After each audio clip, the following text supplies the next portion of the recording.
back, everybody. So today I'm going to have the third tasting of batch 3 of 2024. If you're new to the channel or have not hit subscribe, if you would, hit that subscribe button, totally free. Click that bell and make sure you check all notifications. I'm not going to go through the whole batch, but this is a small batch, 1.25 gallons going into the Carboy. Golden Promise and Brew 1 hops. So let's go ahead and get this open. This is using 4 pearl carbonation tablets. Good hiss, good smoke. So I just got done doing the review of batch 2 of 24. That one was overcarb just a little bit, which it's kind of weird. I think I made 18 or 19 batches in 23 using those small pearls, and I don't think I had one that was overcarb like this. And it's a new pack, so maybe they changed something. But batch 1 of 24, I had a bottle bomb that burst down here. Then I did the review, so make sure you check out the playlist of that so you can see that. That that geysered all over here. Batch 2 just had a big head like this. This one has a big head. So this is about 6 months old. Being a SMaSH beer, single malt, single hop, should you keep it this long? I don't know. That's why I'm doing it, to see if some of these age well or if they don't. I think most of the time they've been okay, but obviously not as good as fresh. So yeah, Golden Promise, Brew 1. This one ended up at 5.54% ABV.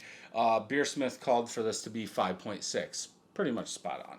In homebrewing, close enough. Off-white colored head, maybe a little translucent yellow, light orange coming up through there. From that pour, 2 fingers of head. Bubbles are all small and compact. Golden yellow in color. It looks like I've got... I don't know if you guys will be able to see this, but this is what happens sometimes when beers are overcarbed. Can you... Let's see... Yeah. See everything moving, almost like the yeast is still going crazy. So that's what happens. Sometimes when you open a beer, a homebrew that's overcarbed, it just sits there and keeps swirling. And so when I try and do it, I try and get all the beer I can as clear as I can. Because also on Golden Promise, there was a lot that I made in 23 with Golden Promise malt, and it left it hazy, and I'm like, why aren't we using this in New England IPAs? So, but it seems like over time that haziness does fall out, so there must just be enough protein in there to stay in suspension for a tiny bit, then it falls out. But yeah, I'm guessing this one's going to be overcarbed. But let's go ahead and smell.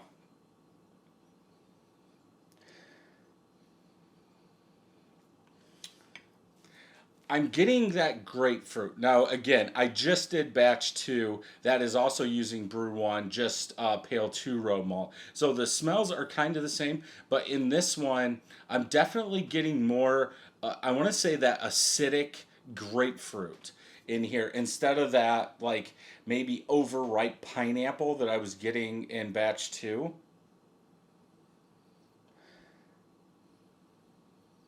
Yeah, like a tart, tangy grapefruit. It almost sounds like I'm saying this is going to be like bad. Like soured, like kettle soured.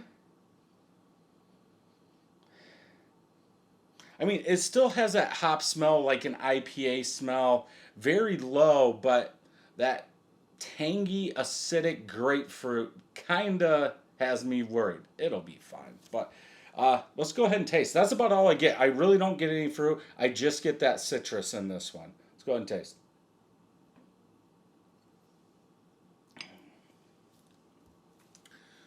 Almost like a sweeter candied grapefruit rind.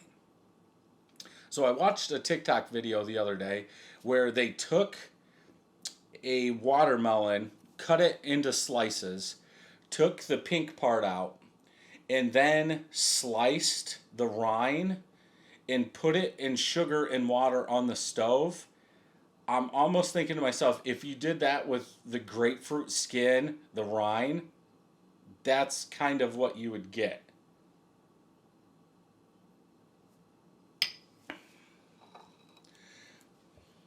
It's got like a touch of toastiness, like malty toasted grapefruit rind.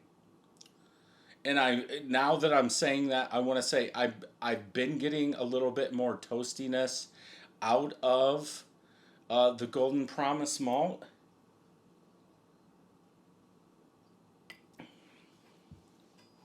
I would probably go 50 IBUs. Per Beersmith, this is 70.6. The Brew one was 14.5%. So, yeah, it definitely, that bitterness definitely stays around. I like the toastiness in there. I'm trying to think if I would like this in fall, because like I think I want fresh tastes, something like that, not toasted something, toasted malt. Yeah, because it's just like eating a toasted malt, like a Crystal 60, 80, 120, something like that with a lot of bitterness. I don't know how you would eat those grains with something bitter, if that's what it would taste like, but that's just like what it is.